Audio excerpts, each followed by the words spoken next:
Hi, welcome to my chicken coop. It is hot, really hot. We are in Kennesaw, Georgia, in the southeast. That's a metro area, Atlanta metro area city. This is my second week out here at my chicken coop. Last week I introduced the fan as a way to help keep your chickens cool, to kind of have that cross breeze going throughout. And while that's helpful on most summer days, when it's up 95 degrees without the heat index, which is 35 degrees Celsius, it's crazy hot. When you add the humidity of the southeast, and if you're not from the southeast, you don't know what it's like, a swamp.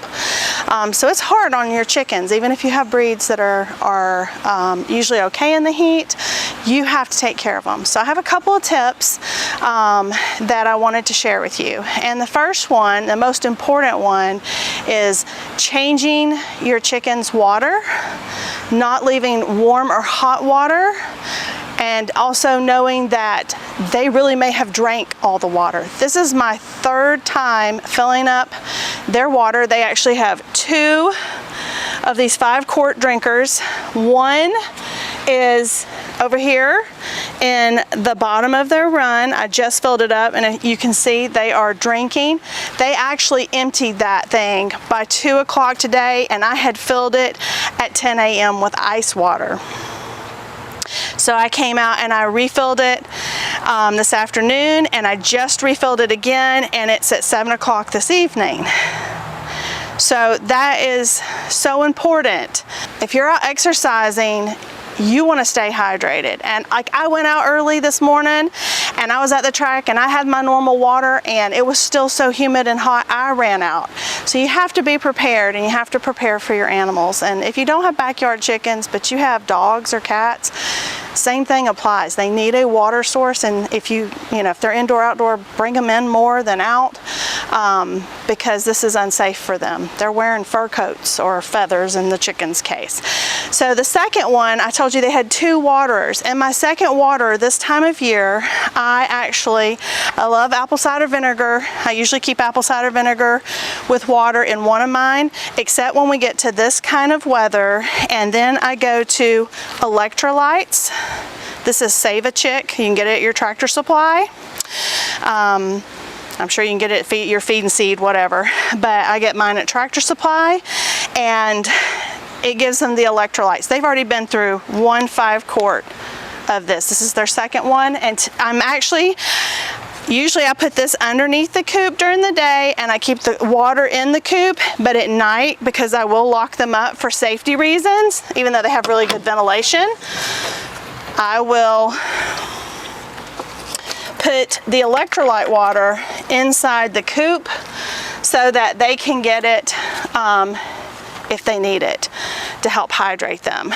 Now I have some more tips. I am part of a thing in my county with backyard chickens, and I've actually seen some people references. I've also seen some on YouTube referencing taking your corn from your garden and freezing it, cutting it off the cob and freezing it, and putting little cubes of it in their feed. And I just would like to tell you, I would not do that. Not that there's anything wrong with feeding your chickens corn, or even if you freeze it, but this time of year, probably not the best thing, because corn is harder to digest. It takes more energy, just like people. And so it would heat up their body instead of cool down. That's why so many farmers, old-time farmers, will tell you to give them cracked corn in the winter, because it helps heat their body when it's cold. So you probably don't want to do that now, but I have some other solutions. You could totally do some frozen berries, which I did earlier today. And so since I did some frozen berries earlier today, I ran up to Aldi's, because my girls love broccoli and they haven't had any in a while. And this is frozen broccoli. I think it was like 80 cents, 79 cents or something like that. Oh yeah, I see, you're excited. And of course I would get the bag you can't open. You got your knife? So this is frozen broccoli, and I'm just gonna put this in here for them. They can come munch on this. It's nice and cold, and so that'll help keep them cool. And the other thing I did is I took some old Gatorade bottles, an old water bottle, and I actually froze them. They're already starting to thaw out. But I'm just gonna kind of sit them in here. So if they want to come around here or climb on it, because a lot of times they climb into the bowl when they're eating, especially Goldie. She's kind of the queen hen here, and so oftentimes she'll climb in the bowl and they can stand on it. It might all add them some cold. And mine do not like baths and stuff like that. I know a lot of people do ice water baths, and I may resort to that in the next few days with the heat because it's going to be even hotter than it was today.